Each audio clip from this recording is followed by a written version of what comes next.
Ministerio de 2 viajes con el pastor Andy Davis. Enseñanza bíblica para guiarte a la madurez espiritual. Si pudiera conseguir que alguien leyera la primera parte hasta el versículo 13. Alguien más, el final, reanudaremos nuestro estudio. Tú, siervo de Jesucristo y hermano de Jacobo, a los llamados, amados por Dios Padre y guardados por Jesucristo, a vosotros abundantemente misericordia, paz y gracia. Queridos amigos, por mucho que deseaba escribiros acerca de nuestra común salvación, he sentido la necesidad de escribiros para exhortaros a que contendáis ardientemente por la fe que ha sido una vez dada a los santos, porque algunos hombres, cuya condenación estaba escrita desde hace tiempo, se han infiltrado entre vosotros. Son hombres impíos que cambian la gracia de nuestro Dios en libertinaje, y niegan a Jesucristo nuestro único soberano y Señor. Aunque ya sabéis todo esto, quiero recordaros que el Señor liberó a su pueblo de Egipto, pero después destruyó a los que no creyeron. Cuando los ángeles que no guardaron su dignidad, sino que abandonaron su propia morada, a estos los ha mantenido en tinieblas, atados con prisiones eternas para el juicio del gran día. De la misma manera, Sodoma y Gomorra y las ciudades vecinas se entregaron a la inmoralidad sexual y a la perversión, y sirven como ejemplo de los que sufrirán el castigo del fuego eterno. De la misma manera, estos soñadores contaminan sus propios cuerpos, rechazan la autoridad y calumnian a los seres celestiales. Pero ni siquiera el arcángel Miguel, cuando disputaba con el diablo por el cuerpo de Moisés, se atrevió a proferir juicios de maldición contra él, sino que dijo: «El Señor te reprenda». Sin embargo, estos hombres blasfeman de todo lo que no entienden, y de lo que entienden por instinto, como animales irracionales, son precisamente estas cosas las que los destruyen. ¡Ay de ellos! Han seguido el camino de Caín, se han precipitado por lucro en el error de Balaam, y han sido destruidos en la rebelión de Coré. Estos hombres son manchas en tu ágape. Aún con vosotros, sin la menor duda, pastores que solo ellos mismos. Son nubes sin lluvia, arrastradas por el viento. Árboles otoñales sin fruto y arrancados de raíz 2 veces muertos. Son olas bravas del mar, que espuman su vergüenza, estrellas errantes para las que está reservada para siempre la más densa oscuridad. Gracias. ¿Alguien más?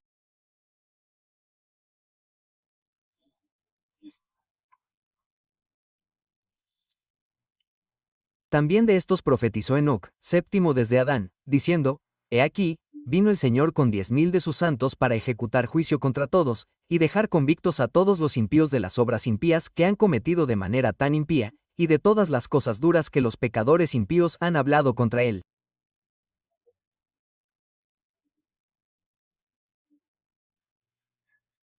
Estos son murmuradores, descontentos, que siguen sus propias pasiones pecaminosas. Son jactanciosos y vociferantes que muestran favoritismo para sacar ventaja. Pero debéis recordar, amados, las predicciones de los apóstoles de nuestro Señor Jesucristo. Os decían: en los últimos tiempos habrá burladores que seguirán sus pasiones impías. Estos son los que causan división, hombres mundanos y faltos de espíritu. Pero vosotros, amados, edificándoos sobre vuestra santísima fe, orad en el Espíritu Santo. Conservaos en el amor de Dios, esperando la misericordia de nuestro Señor Jesucristo para vida eterna. Tened misericordia de los que dudan.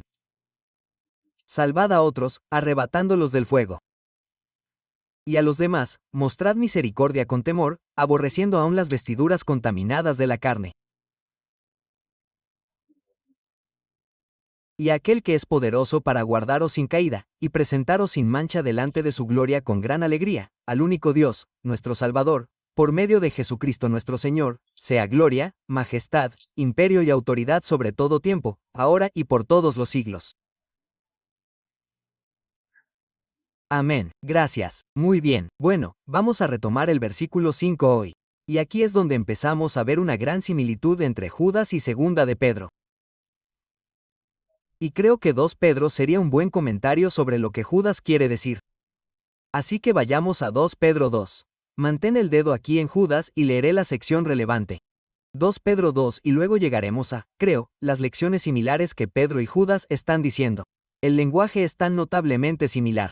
Parece que el Espíritu Santo fue levantado en ambos para lidiar con el mismo problema. 2 Pedro 2. Pero también hay falsos profetas entre el pueblo, así como habrá falsos maestros entre vosotros.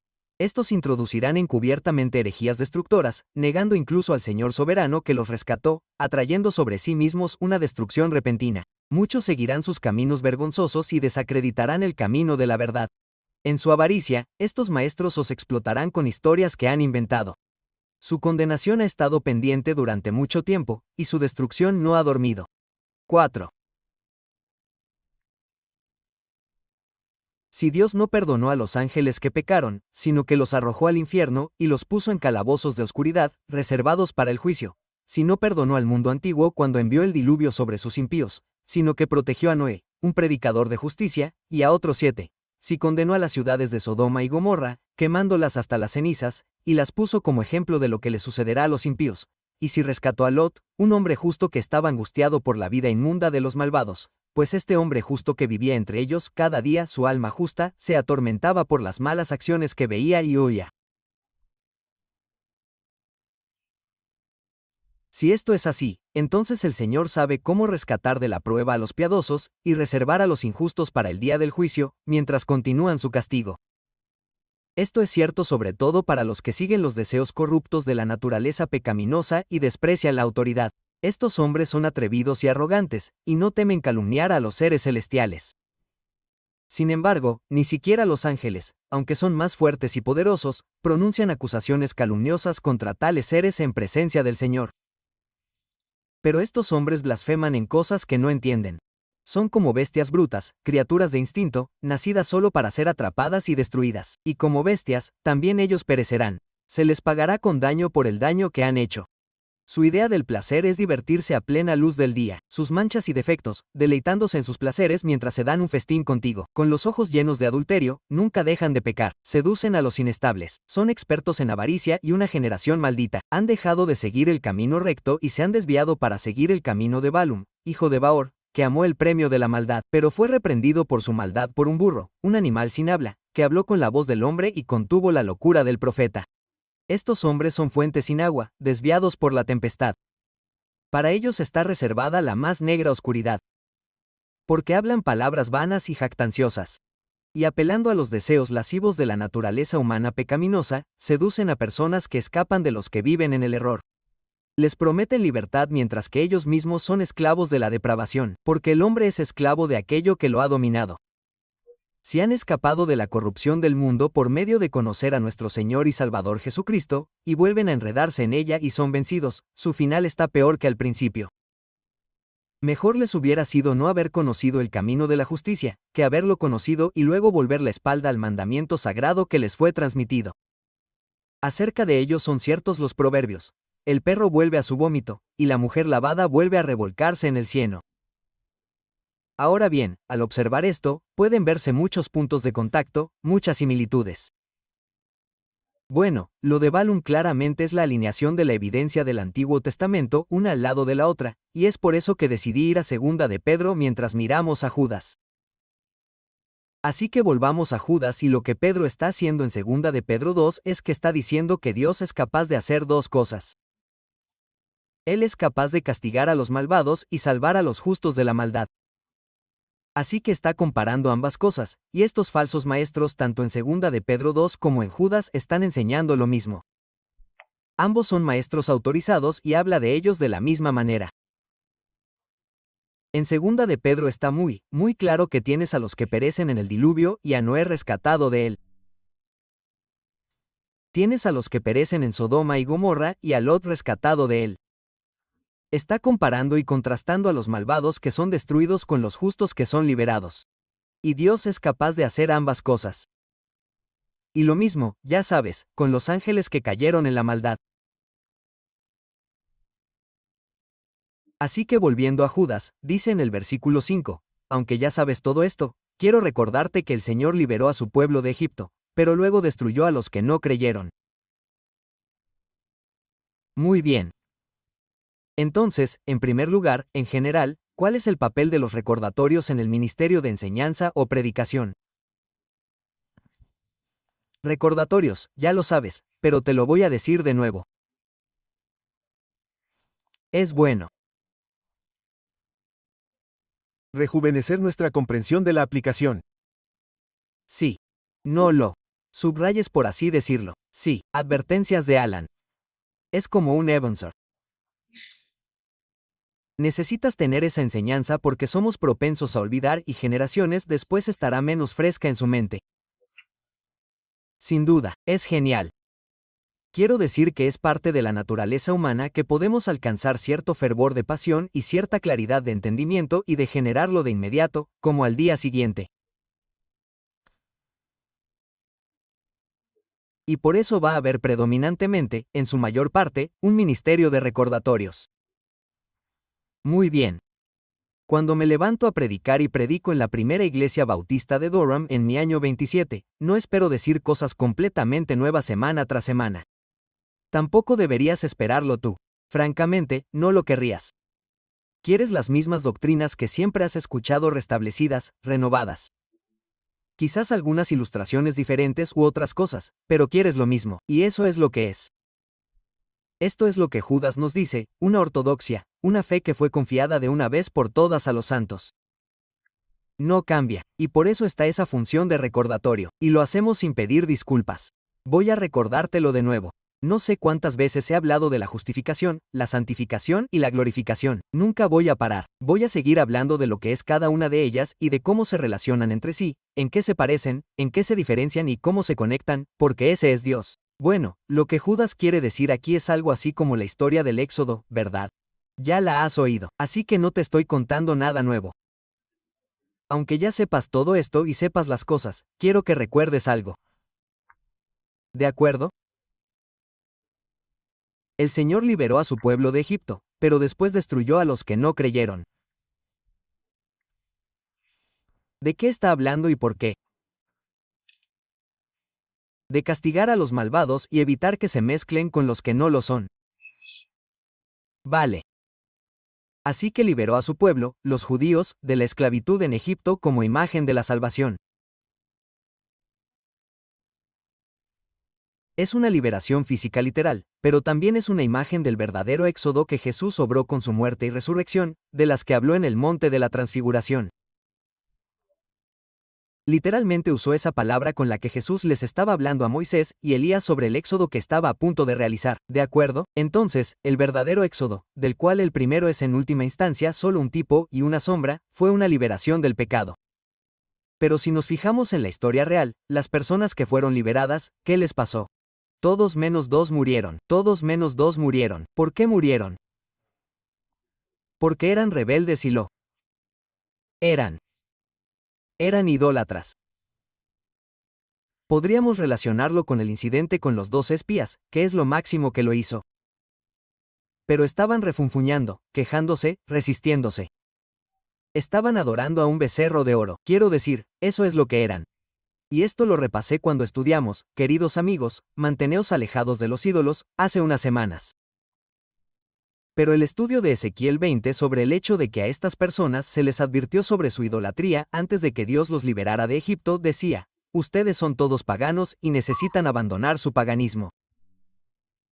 Pero no lo hicieron, y Él los liberó de todos modos, y seguían siendo paganos cuando cruzaron el Mar Rojo. Y por cierto, esto es exactamente lo que dice Pablo en 1 Corintios. Dijo, quiero advertirles que el hecho es que todo todo Israel pasó por el Mar Rojo como si fuera tierra seca, pero luego sus cuerpos fueron esparcidos por todo el desierto porque eran idólatras. Estaban en inmoralidad sexual. Así que fundamentalmente se convirtieron en idolatría, inmoralidad sexual. ¿Cómo vemos la inmoralidad sexual por parte de los judíos que salieron de Egipto? Bueno, construyeron el becerro de oro. Entonces, ¿qué pasó entonces? Signo de apertura de interrogación. ¿Qué pasó? Signo de apertura de interrogación. ¿Qué pasó en el momento del becerro de oro? Bueno, fue entonces cuando Moisés se levantó y recibió los 10 mandamientos y luego, pregunto qué pasó con la gente. Los encontraste en idolatría. Sí, se sentaron a comer y beber y luego la versión King James dice que se levantaron para jugar. Sí. Entonces, ¿qué crees que implicaba el juego? Sexualidad. Vamos. Siempre es lo mismo. Pueden comer lo que quieran y luego pueden hacer lo que quieran. Muy bien. Y eso es lo que estaba pasando cuando Moisés arrojó las 2 tablas de los 10 mandamientos. Lo están haciendo como una orgía. Fue horrible. Sí, adelante. Iba a decir antes de que pasemos al versículo 5, no lo haremos pronto, pero por cómo van las cosas aquí. Lo siento. Adelante, hermano. Y sé que esto es una señal, así que intentaré ser rápido, pero es difícil hacerlo más rápido porque solo tenemos unos minutos.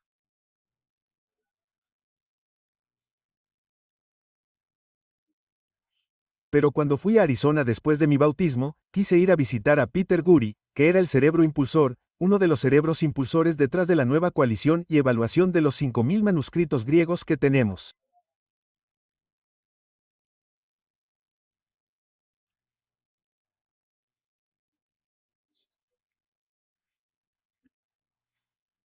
Y este nuevo enfoque de crítica de textos utiliza el poder de las computadoras para analizar todo y es siempre me ha fascinado, pero para resumir la historia, lo que han concluido es que el versículo 5, ya saben, cuando lo leen, dice el Señor.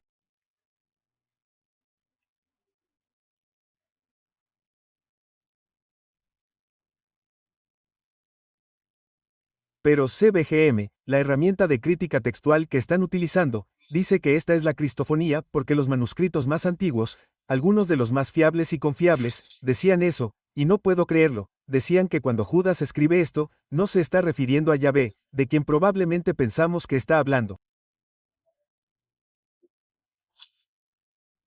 Se está refiriendo a Jesús.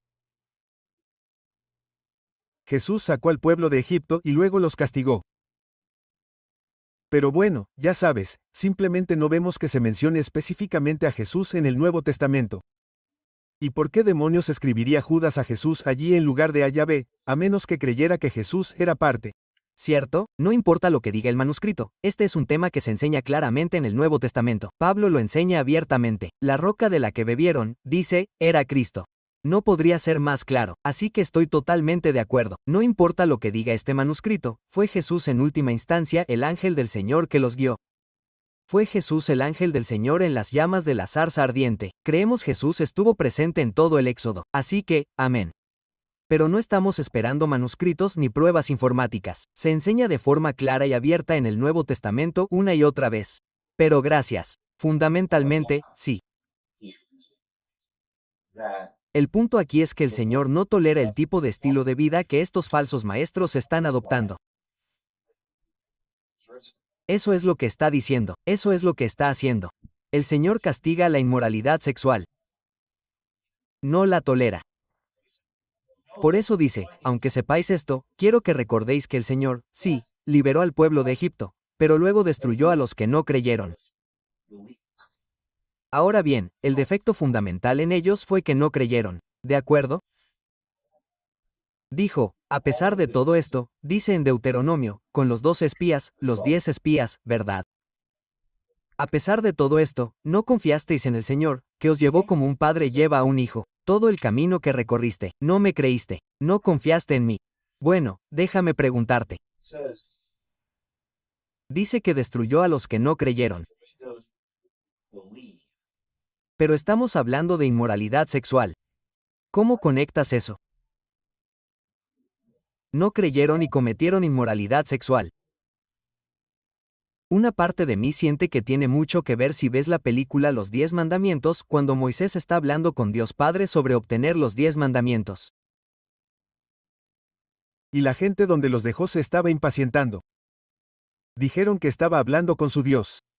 Entonces instituyeron y crearon aquello donde ellos hicieron su propio Dios. Así que ese fue el comienzo de su caída. Lo cual lo miro completamente. Quiero decir, porque solo digo que, ya sabes, Moisés fue guiado por Jesús y el Espíritu Santo para guiar al pueblo. Porque continuó yendo al faraón y le dijo, mira, voy a hacer esto, voy a hacer aquello. Pero en general, el plan de Dios Padre era llevarlos a donde tenían que estar. Así como la seguridad está ligada a la obediencia, la fe también lo está. Bien. ¿En qué sentido la inmoralidad sexual es una muestra de incredulidad? Permítanme resumirlo en esa pregunta.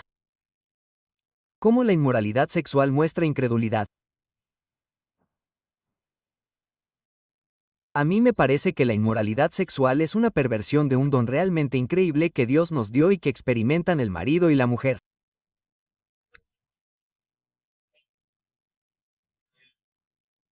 Y se menciona en Efesios en relación con una imagen del tipo de intimidad espiritual que Dios, el novio, quiere tener con su novia, la iglesia.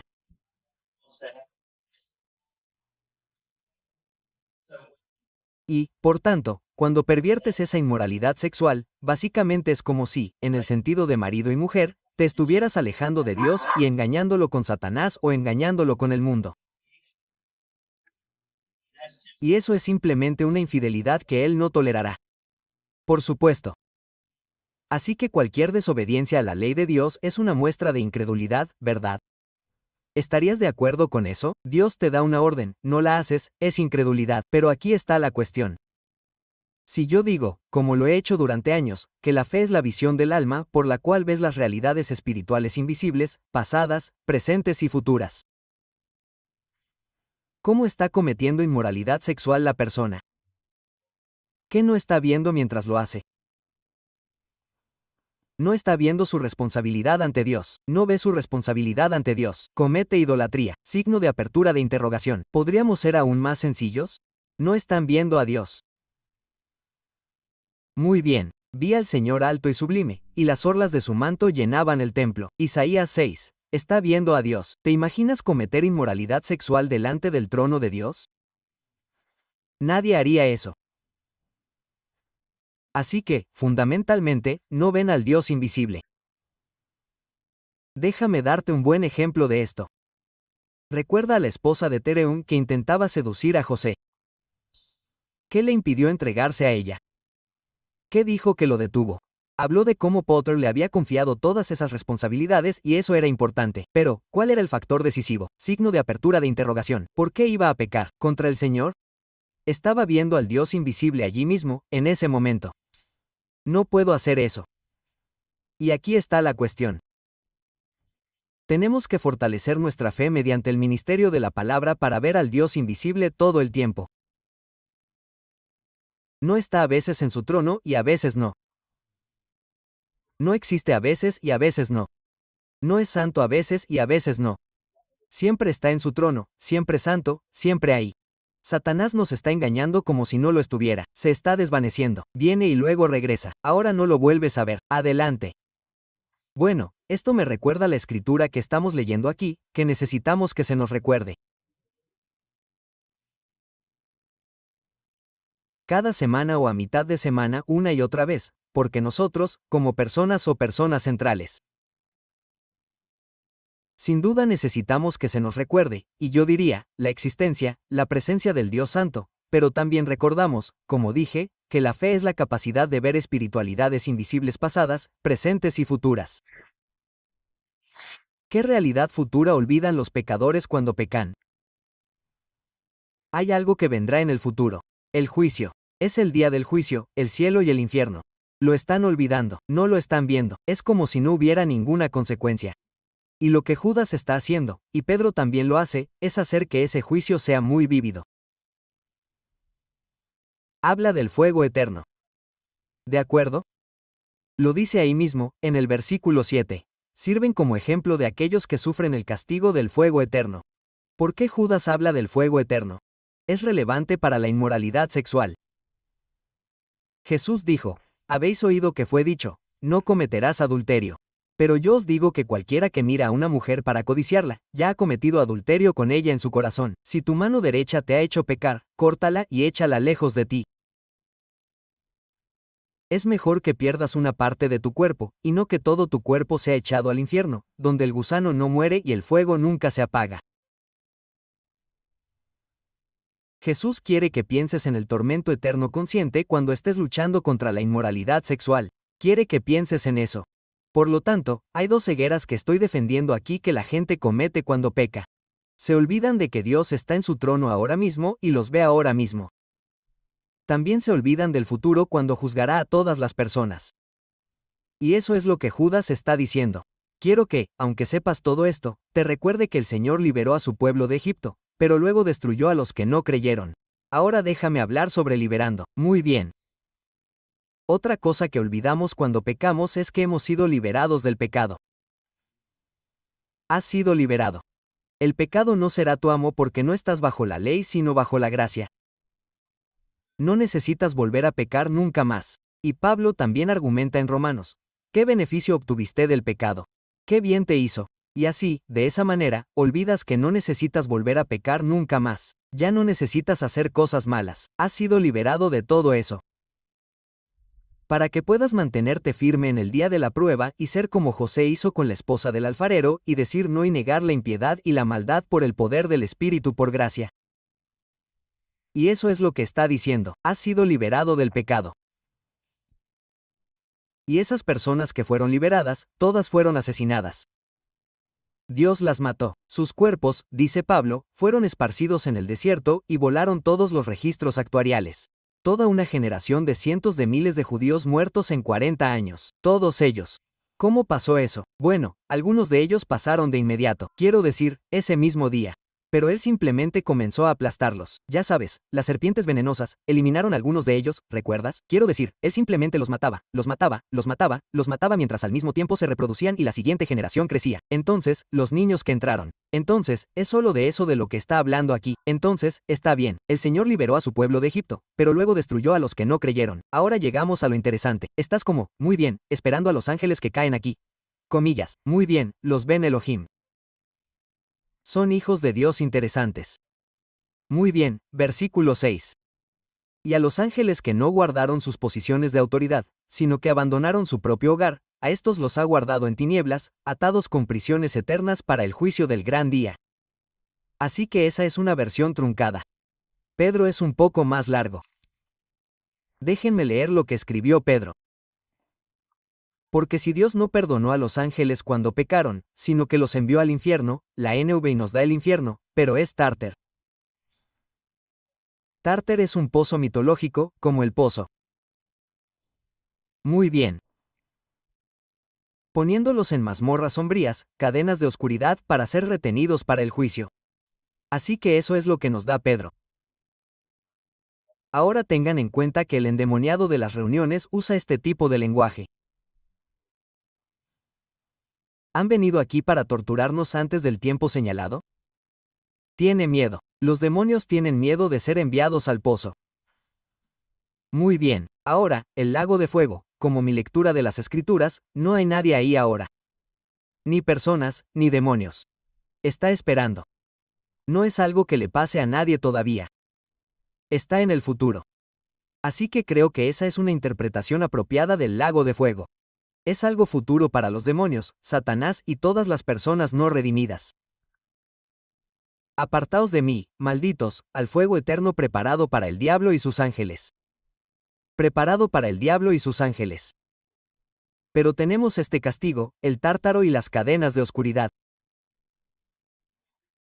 Y también parece una especie de tortura, como si fuera una experiencia tortuosa para ellos.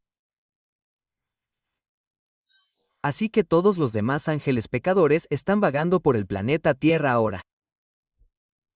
¿Y cómo los llamamos? Demonios. Punto. Esos son los demonios. Y tienen libertad. En el caso del endemoniado de los recolectores, van de él a los cerdos, y después de que los cerdos mueren, no sé a dónde fueron. Jesús dijo que pasan por zonas áridas lugares en busca de descanso, así que deambulan, se mueven y causan problemas todos los días. Hacen todo este tipo de cosas. Creo que también hay lugares que establecen. Sabes, sé que donde vive Satanás tiene su trono. Dice que es en Pérgamo. Así que hay estas posiciones de poder, etc. Creo que también debemos darnos cuenta de que Dios les dio autoridad como ángeles santos.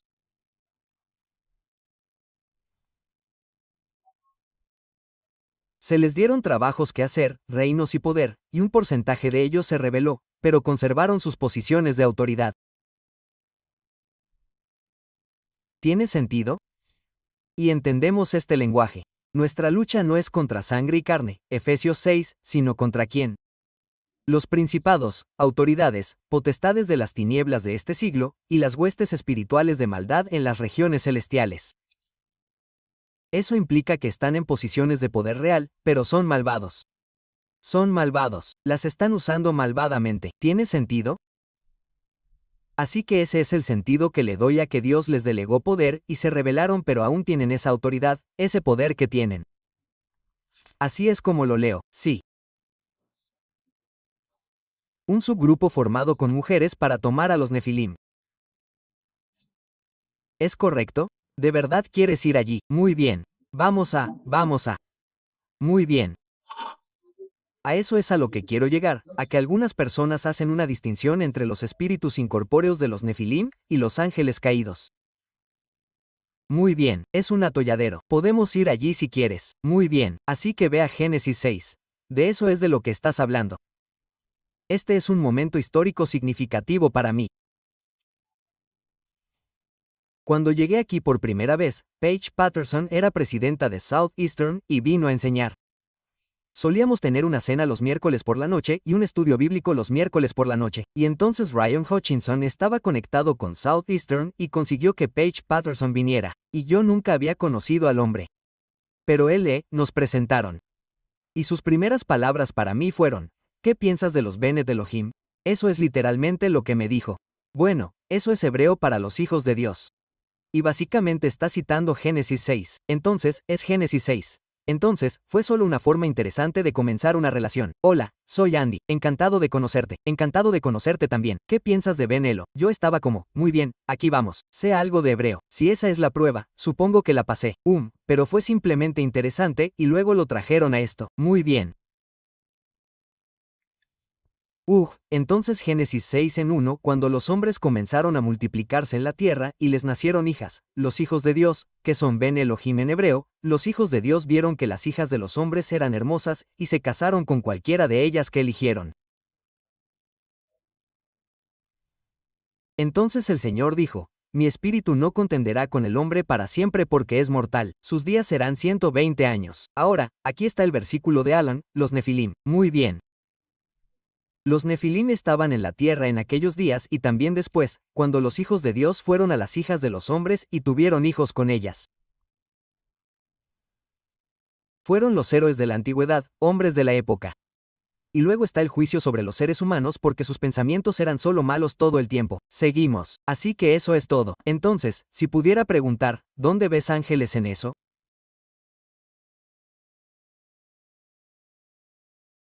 Hijos de Dios. Hijos de Dios, ¿acaso no podrían ser los humanos? Los humanos no pueden ser hijos de Dios. Bueno, yo soy un hijo de Dios. En ese sentido, sí, solo estamos tratando de leer el texto. No está claro si estos son humanos o ángeles. La única razón por la que pensarías que serían ángeles y que tu base de operaciones no serían los humanos que son hijos de Dios en ese sentido. Muy bien, déjame darte otra interpretación alternativa porque lo que está sucediendo es que 2 Pedro 2 y Judas se llevan a Génesis 6. Génesis el capítulo 6 no pide a gritos ángeles. Los Nefilim son personas interesantes, pero no creemos necesariamente que sean producto del apareamiento de demonios con humanos. Eso es muy raro. Quiero decir, empieza a parecerse al mormonismo y todo eso, no parece una teología bíblica porque los ángeles no tienen cuerpo. Y la idea de que una persona poseída por un demonio produzca un monstruo sobrehumano es exagerada. Posible, pero es exagerada.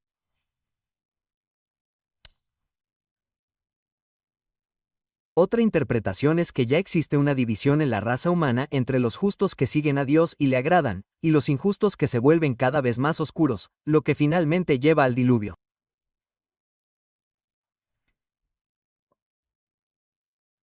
Y eso lo entiendes porque al final del capítulo 4, mira el final del 4.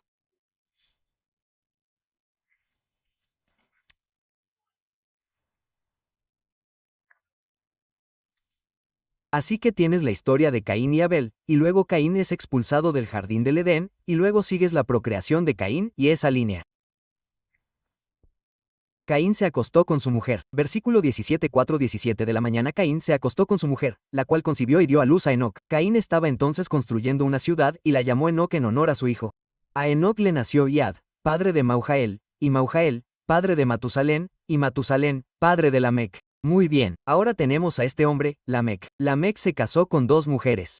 Así que esa es la primera poligamia en la Biblia. Así que este hombre ya es un malvado innovador, si se puede pensar de esa manera. Una se llamaba Adán, la otra Sila. Adán dio a luz a Jabal. Este fue el padre de los que habitan en tiendas y crían ganado. El nombre de su hermano fue Jubal. Este fue el padre de todos los que tocan el arpa y la flauta. Sila también tuvo un hijo, Tubal-Caín, que forjaba toda clase de herramientas de bronce y hierro. La hermana de Tubal-Caín se llamaba Neimar. Ahora volvemos a Lamec. Lamec dijo a sus esposas, Ada y Sila, escúchenme. Sabio Lamec, Lamec, escucha mis palabras. He matado a un hombre por mi herida, a un joven por mi injuria.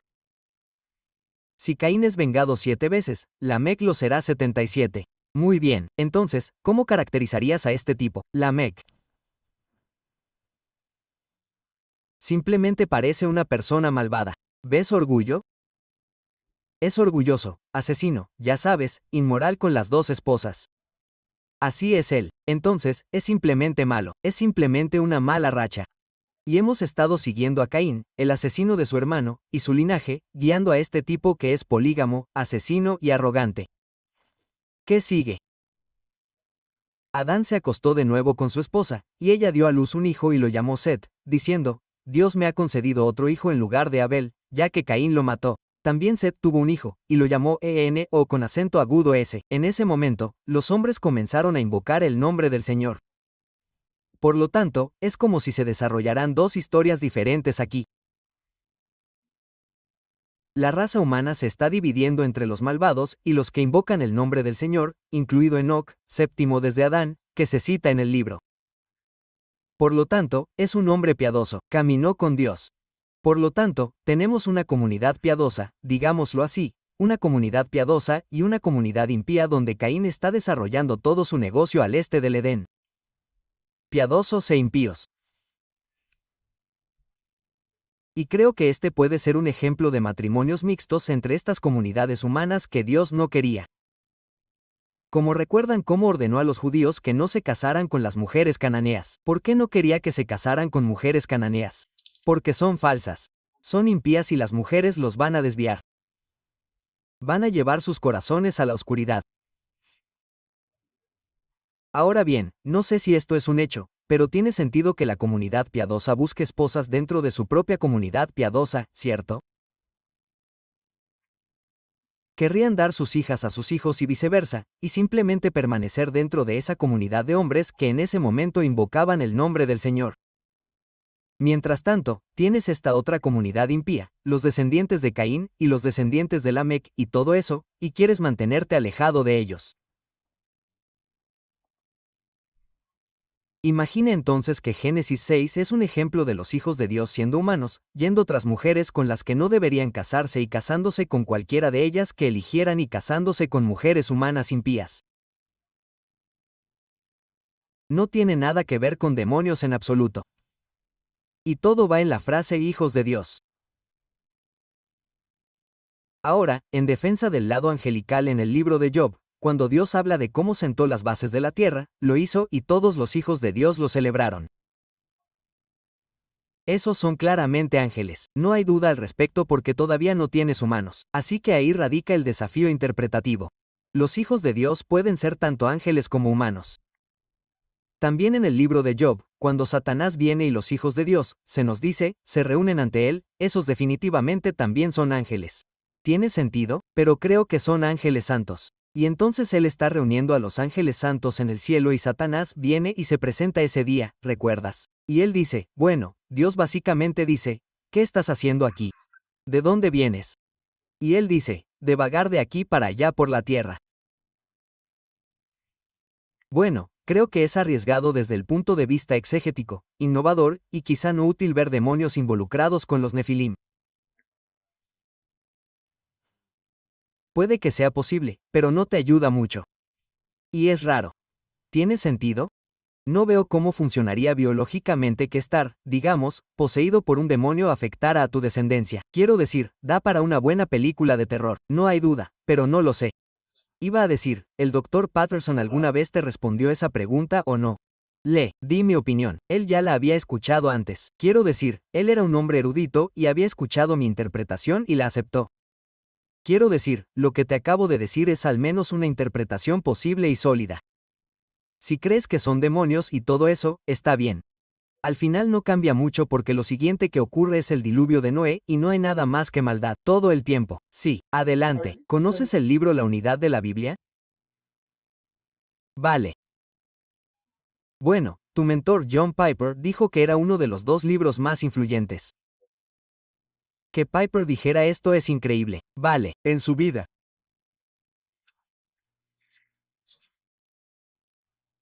Pero, de todos modos, la unidad de la Biblia, este punto que estás planteando sobre las líneas de Seth y Lamech es tan extremadamente crítico, evidentemente, para Piper por ser capaz de explicar al pagano más endurecido o al incrédulo más endurecido.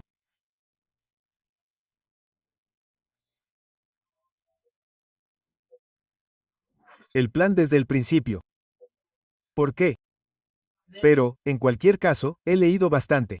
Todavía tengo que leer más porque evidentemente es una muy buena herramienta, pero sé que ahora estamos llegando a un campo muy amplio, así que, Bueno, sabía que la pregunta angelical nos llevaría a un campo muy amplio de todos modos, así que no había ninguna posibilidad de que no llegáramos a un campo muy amplio en algún momento de hoy. Pero, ya sabes, lo agradezco.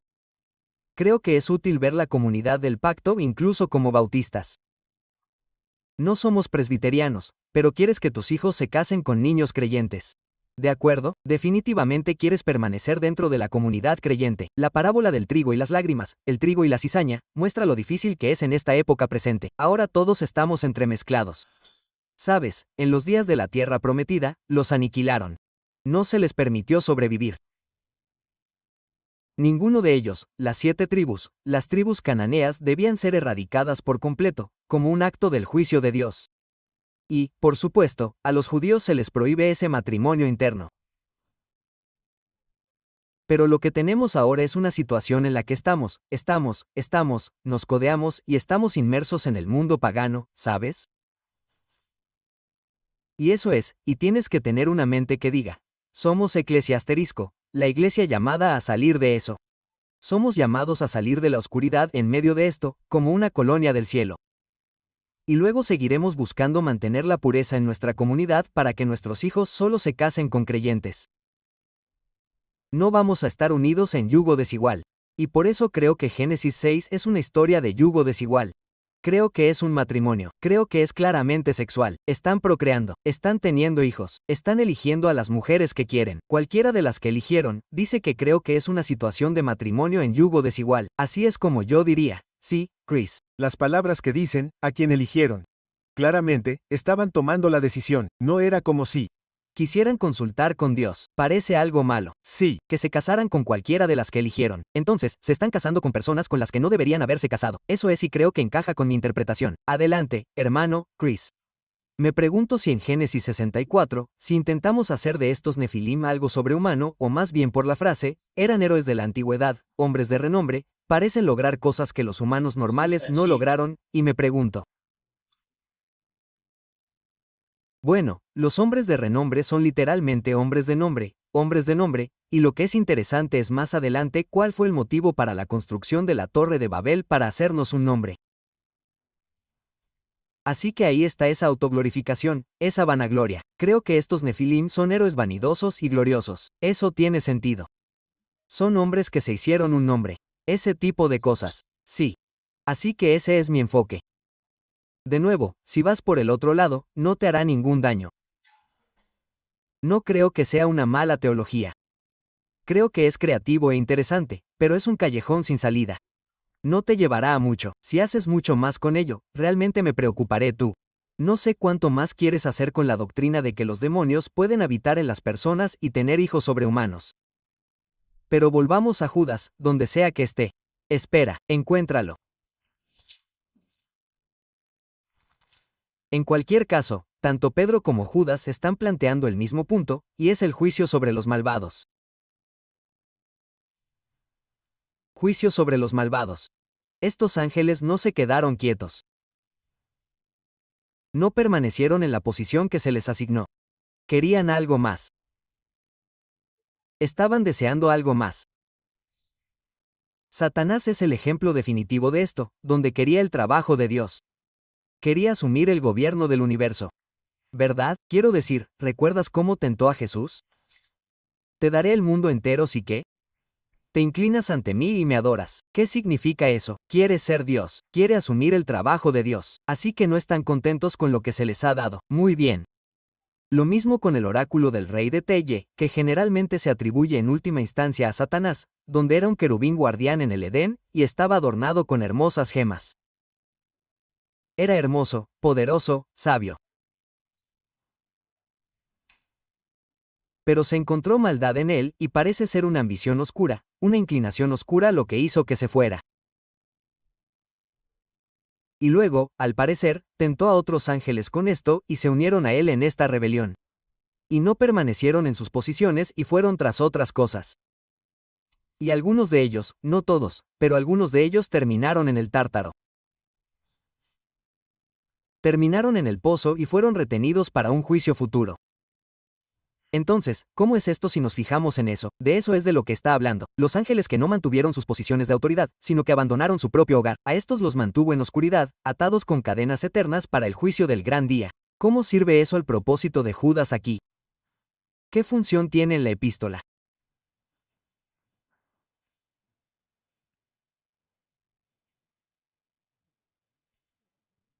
¿Qué enseñan los falsos maestros?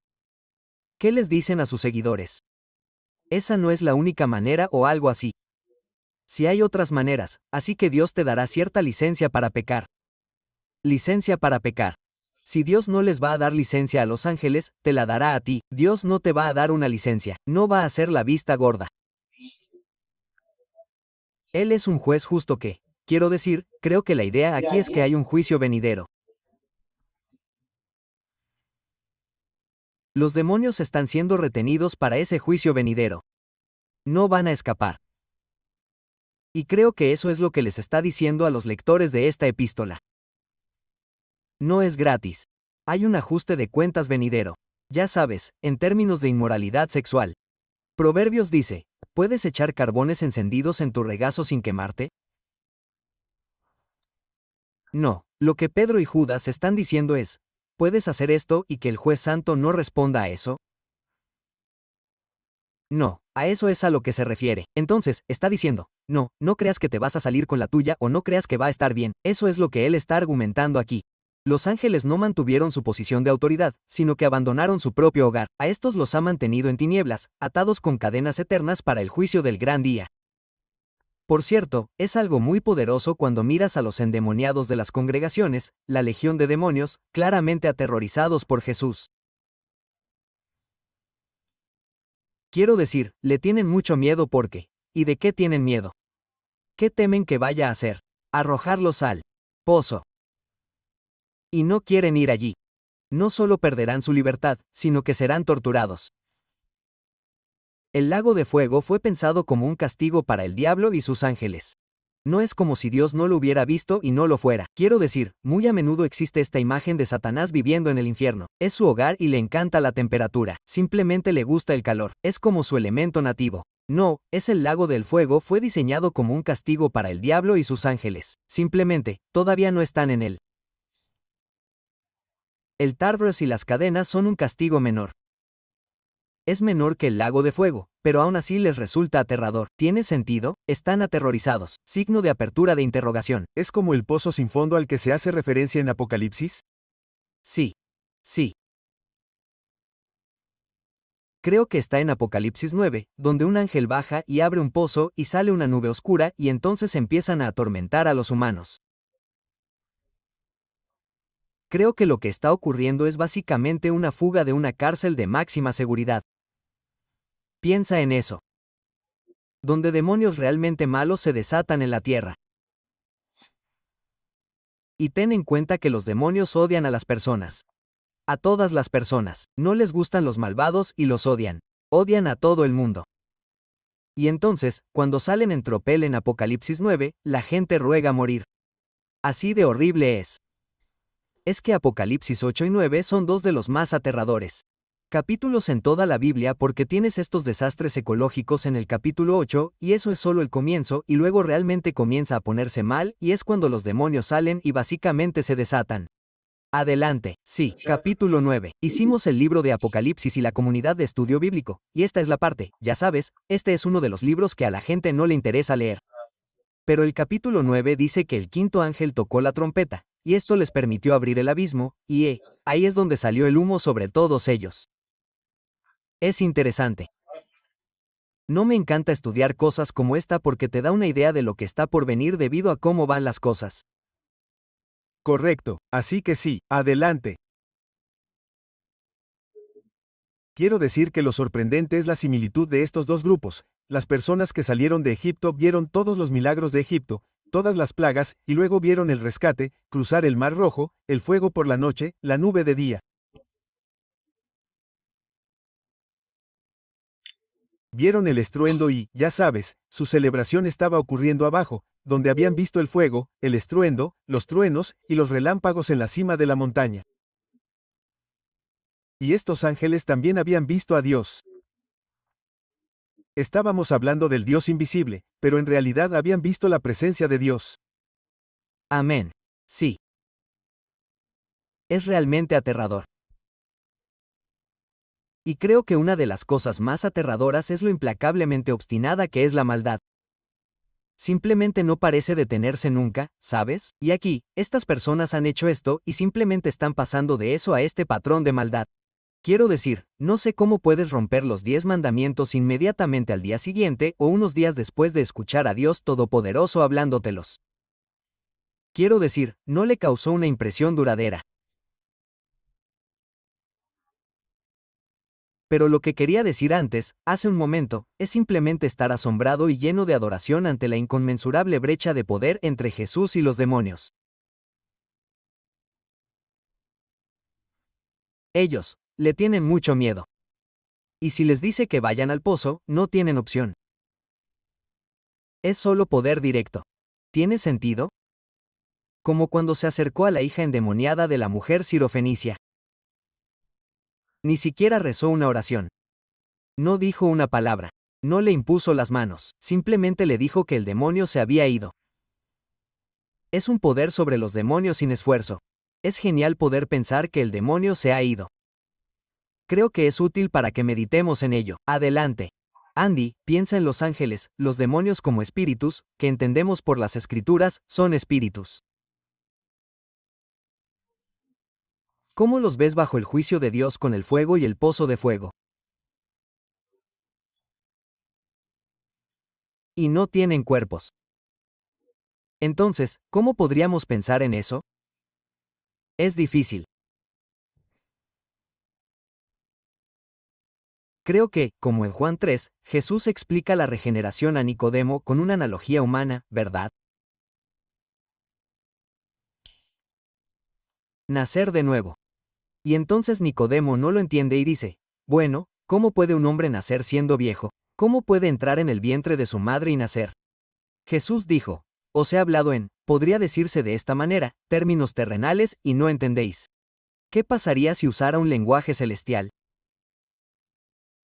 Creo que lo que tenemos en la Biblia son antropomorfismos, que son Dios actuando como si tuviera un cuerpo cuando no lo tiene. ¿Verdad? Las partes del cuerpo de Dios, los ojos del Señor, el oído del Señor, la mano del Señor, el brazo del Señor, todos estos son antropomorfismos, para que podamos entender la actividad del Señor.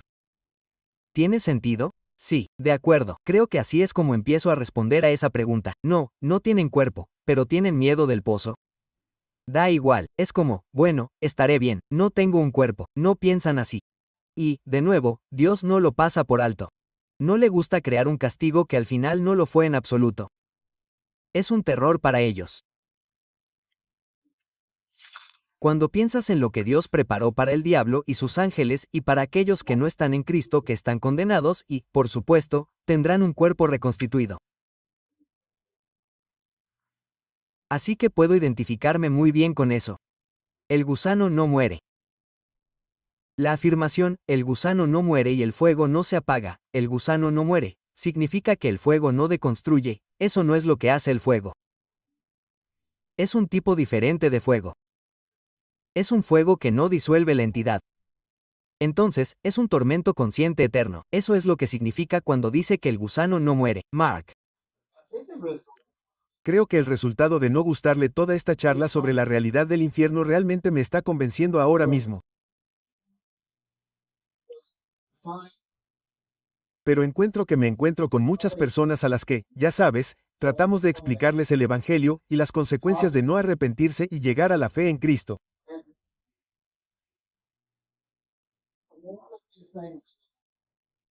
Una de las cosas más importantes que he experimentado es que no hay infierno y que no hay castigo consciente eterno.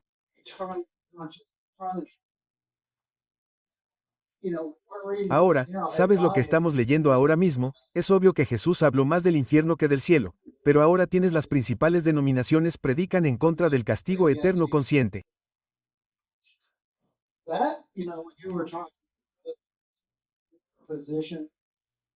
Bueno, eso lo sabes cuando hablabas de las diferentes posturas que tienen el diablo y sus ángeles. Ese es el nivel de engaño que se lleva a cabo y que puede infiltrar a personas muy piadosas y buenas para que crean en la noción de que no existe el castigo eterno consciente.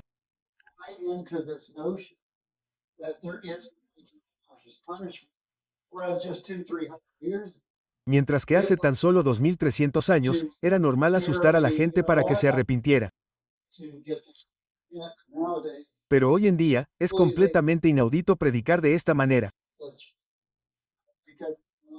Porque no es, ¿cómo se dice? No es útil o lo que sea. Pero, en cualquier caso, como estamos hablando tanto del infierno, pensé que estaba bien, que se enseñaba muy claramente y que Jesús vino a librarnos de él. Y Mark, tú mismo dijiste que Jesús enseñó mucho sobre ello. Y creo que hay muchos predicadores fieles de la palabra que todavía predican el tormento eterno consciente porque está en la Biblia. Yo mismo he estado cerca de ellos, pero tienes razón, muchos lo hacen no. Así que continuemos. Voy a leer el versículo 7. Ya casi se nos acabó el tiempo hoy, pero parece apropiado. De manera similar, Sodoma y Gomorra y las ciudades vecinas se entregaron a la inmoralidad sexual y a la perversión. Sirven como ejemplo de aquellos que sufren el castigo del fuego eterno. Entonces, ese es un punto muy claro en la presentación de Judas. Estas personas te están enseñando inmoralidad sexual y libertinaje y diciendo que no habrá consecuencias. Sodoma y Gomorra y lo que les sucedió claramente dice que están equivocadas. Eso es lo que Judas está diciendo. Está diciendo, no crean a estas personas. Hay un castigo para los inmorales sexuales. A eso es a lo que se refiere con los malvados. Así que, retomaremos esto, si Dios quiere, la próxima vez. La próxima vez. ¿Algún comentario final o pregunta? Bueno, Jeremías, Ezequiel, Isaías, todos son advertencias, advertencias, advertencias. Tal como estamos hablando, necesitamos que se nos recuerde. Fueron advertidos una y otra vez y, como decía Jim, eran tan tercos que nunca lo entendieron. Y por eso fueron castigados una y otra vez, advertidos una y otra vez. Amén. Ralph, ¿te importaría, hermano, terminar con una oración? Gracias. Sí, Señor Jesús, gracias por tu palabra, Señor. Es aguda y eficaz, más cortante que una espada de dos filos y que divide las coyunturas. Señor, nos llega al corazón cuando nos detenemos y vemos las advertencias que has escrito. Oro para que recordemos especialmente aquello de lo que nos salvaste. Y Señor, que no solo nos regocijemos, sino que seamos tus testigos cada semana en el nombre de Jesús. Amén. Amén. Quédate motivados para crecer hacia la madurez espiritual accediendo a contenido bíblico gratuito en twojourneys.org. Ayuda a otros en su crecimiento espiritual compartiendo estos recursos, orando por Two Journeys y apoyando la misión financieramente visitando twojourneys.org/donate.